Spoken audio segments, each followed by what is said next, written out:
Hello guys. इस part के start में तो गलती से कैट पर कोल्ड ड्रिंक गिरा देता है। रोहन कहती है आपको कैट को नहला देना चाहिए, हम बाद में बात करेंगे। तो कहता है मुझे नहीं पता कैट को कैसे नहलाते हैं। रोहन हैरानी से कहती है क्या जी आपकी कैट नहीं है? तो कहता है नहीं। रोहन उसे कैट को नहलाने का तरीका बताती है तो सॉन्ग लैपटॉप ही वॉशरूम में उठाकर ले जाता है और रोहन जैसे जैसा बताती है वो वैसे ही कैट को नहलाता रहता है। रोहन उसे बहुत प्यार से देखती है और याद करती है वो सॉन्ग को हर रोज गार्डन में कैट के साथ खेलते हुए देखा करती थी। तभी शीना आती है और कहती है क्या हो रहा है। रोहन वीडियो कॉल कट कर देती है और कहती है कुछ नहीं, मैं बस सॉन्ग को कैट को नहलाने का तरीका बता रही थी। जिन कहती है उसके पास कैट है और उसको कैट को नहलाना भी नहीं आता, ऐसा कैसे हो सकता है? शायद ये कैट उसकी गर्लफ्रेंड की हो। रोहन कहती है ऐसा हो सकता है। फिर वो सीसी के बारे में डिस्कस करती है। नेक्स्ट सीन में शीन कहती है सीसी ने तुम्हारे साथ ऐसा क्यों किया? क्या तुमने उसकी स्कॉलरशिप ली थी या जिस लड़के को वो लाइक करती थी वो तुमको लाइक करता हो? रोहन कहती है तुम कुछ भी सोच रही हो, वैसे मुझे लगता है चिकन से ये ड्रामा जुड़ा है। जिन कहती है हाँ शायद हो सकता है सीसी चिकन के बारे में ऐसे बात कर रही थी जैसे वो उसको लाइक करती हो। अब ये मत कहना कि ये सब सीसी ने लव राइवल की वजह से किया है। रोहन कहती है मगर मेरे दिल में शिकेन के लिए कोई फीलिंग्स नहीं थी। शीन कहती है अब तो कई साल हो चुके हैं और शिकेन तो अब सुपरस्टार बन चुका है। शिकेन लाइव इंटरव्यू करता है। रोहन और शीन उसका लाइव इंटरव्यू देखती हैं। उसको लाइव टास्क दिया जाता है कि आपका लकी नंबर 7 है और आपके मोबाइल में 7 नंबर पर जो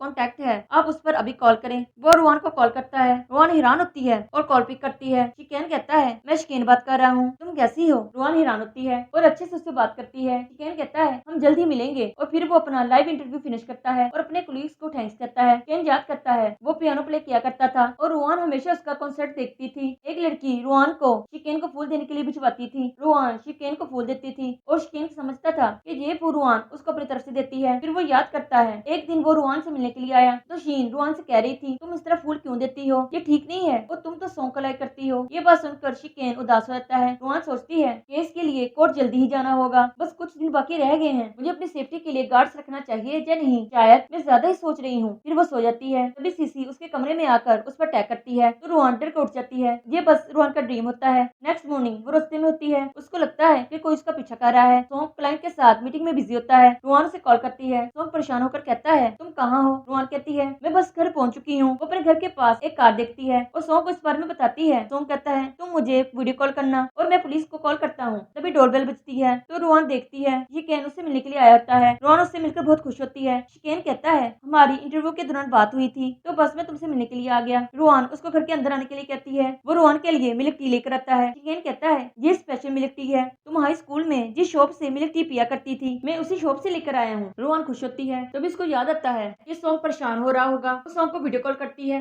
और कहती है मेरा दोस्त मिलने के लिए आया है। शिकेन और सॉन्ग एक दूसरे को देखते हैं। शिकेन अपने मन में कहता है सॉन्ग तो ये रोहन के साथ राब्ते में है। सॉन्ग कहता है मैंने पुलिस को कॉल की थी, अब तुम वहाँ जाकर बात कर लेना। वो ये कहकर वीडियो कॉल कट कर देता है। शिकेन कहता है मैं तुम्हारे साथ पुलिस स्टेशन जाता हूँ और रोहन के साथ पुलिस स्टेशन जाता है। रोहन कहती है सॉरी मेरी वजह से तुम्हें परेशानी हुई और छानबीन करने के लिए तुम्हें पुलिस स्टेशन आना पड़ा। शिकेन कहता है कोई बात नहीं। रोहन कहती है सीसी ने मुझे बताया था कि तुम दोनों बचपन के दोस्त हो। शिकेन कहता है सीसी और मैं 2 साल स्कूल में पढ़े हैं, फिर कॉलेज में एक साथ रहे हैं, इसलिए शायद वो मुझे बचपन का दोस्त मानती है। वैसे उसे कई सालों से मुझ पर क्रश है, मैं ये बात जानता हूँ। मैंने हाई स्कूल में तुम्हारा पिन कोड देख लिया था, मैं तब से ही तुम्हें फॉलो करता हूँ। किसी को इस बात का पता चला और उसने उस अकाउंट को इस्तेमाल करके तुम्हारे खिलाफ प्लान बनाया। रोहन कहती है इसमें तुम्हारी कोई गलती नहीं है, तुम परेशान ना हो, मैं इस मामले को केस के जरिए हैंडल कर लूंगी। शिकेन कहता है तुमने जिस लॉ फर्म को चूज किया है सॉन्ग भी उस लॉ फर्म में काम करता है। रोहन कहती है हाँ वो मेरा लॉयर है। नेक्स्ट सीन में शिकेन सॉन्ग की पिक्चर देखकर कहता है सॉन्ग आखिरकार मैंने तुमको तलाश कर ही लिया। सॉन्ग याद करता है जब रोहन शिकेन के कंसर्ट पर जाया करती थी। सॉन्ग बहुत परेशान होता था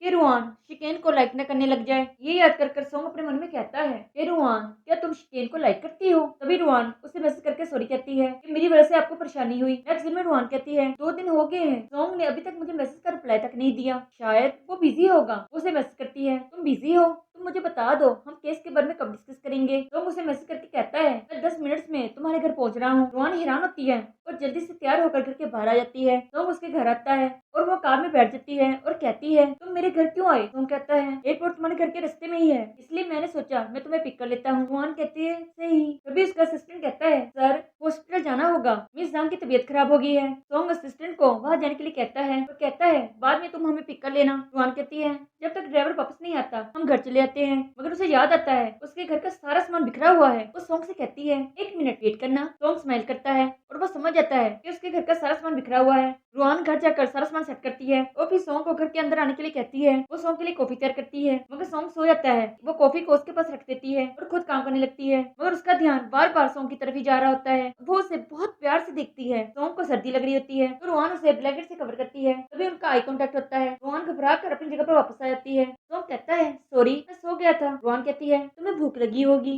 मैं तुम्हारे लिए कुछ बाहर से ऑर्डर कर देती हूँ। सॉन्ग कहता है नहीं कोई बात नहीं है। फिर रोहान कहती है मैं तुम्हारे लिए खुद घर पर खाना तैयार कर देती हूँ। सॉन्ग कहता है ठीक है अगर तुम्हें परेशानी ना हो तो। रोहान कहती है मुझे कोई परेशानी नहीं होगी। उसके लिए सू स्टाइल राइस बनाती है और कहती है तुम सू सिटी में भी यही खाते होगे। सॉन्ग कहता है तुमको ये कैसे पता है। रोहान कहती है बस वैसे ही, मैंने बस तुम्हारे बारे में आर्टिकल्स में पढ़ा था, बस बैकग्राउंड इन्फॉर्मेशन के लिए। जैसे मिस्टर लियू हैंग सिटी में रहते हैं। सॉन्ग कहता है ऐसे ही। फिर वो फ्राइड राइस केक खाता है। रोहान अपने मन में कहती है ये कितने आराम से खा रहा है, पता नहीं फ्राइड राइस केक कैसे बने होंगे। इसने कुछ नहीं कहा, वो उसे देख रही होती है। सॉन्ग कहता है क्या तुमको भी भूख लगी है। रोहान कहती है नहीं तुम खाओ, मैं प्लेट साफ कर लेती हूँ। वो प्लेट साफ करती है। सॉन्ग नोवेल को रीड करता है और केस के बारे में इन्फॉर्मेशन कलेक्ट करता है। सॉन्ग कहता है मैं बहुत थक गया हूँ, मैं कुछ देर के लिए आराम कर लेता हूँ। वो सो जाता है। रोहान भी काम करती है और वो भी सो जाती है। जब वो सोकर उठती है तो सॉन्ग जा चुका होता है और वो रोहान के लिए गुड बाय नोट छोड़कर गया होता है। नेक्स्ट मॉर्निंग लियो लाफ्रम आता है। वो सॉन्ग का देखकर हैरान होता है और कहता है जब से तुम रोहान का केस हैंडल कर रहे हो तब से